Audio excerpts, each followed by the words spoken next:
Yeah, and that's the beauty of the whole GIS, is that you can take, these time series data and you can animate it, or you can make it just static maps that you put in PowerPoint and dissolve between one map and the next to watch how things change.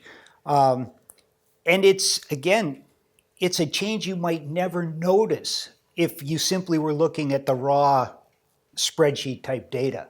Well, as Nathan mentioned, we are teaching a GIS course in the geology department, and archaeology is teaching one as well. It's also being used somewhat in economics and government as well.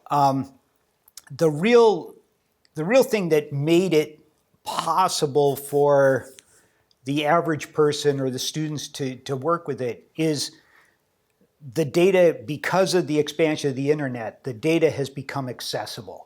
When I first started doing this, if you wanted it, you had to scan your own maps. You had to build up your own data sets. If you wanted to know where the roads were around Hamilton College, you had to go out and collect where the roads were so you could make the map. Now, between the New York State GIS Clearinghouse and international and national clearinghouses, there's just a wealth of data out there that you can pull down simply with an internet connection. And because the data is there, it has a spatial reference to it, you can take a layer with roads and elevation and vegetation and bring them into a GIS, and they all line up and they stack up beautifully.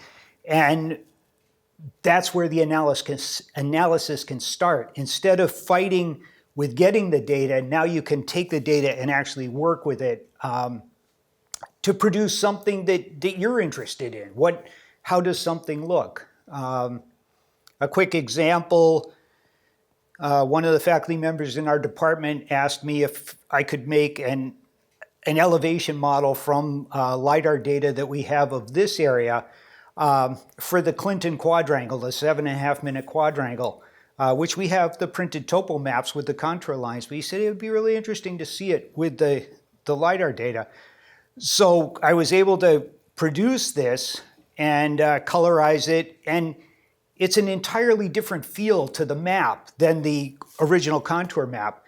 And so far I've printed 6 of them out for people who've seen it and wanted a copy for themselves. So you can process the data multiple ways and pull things out that you might not see otherwise.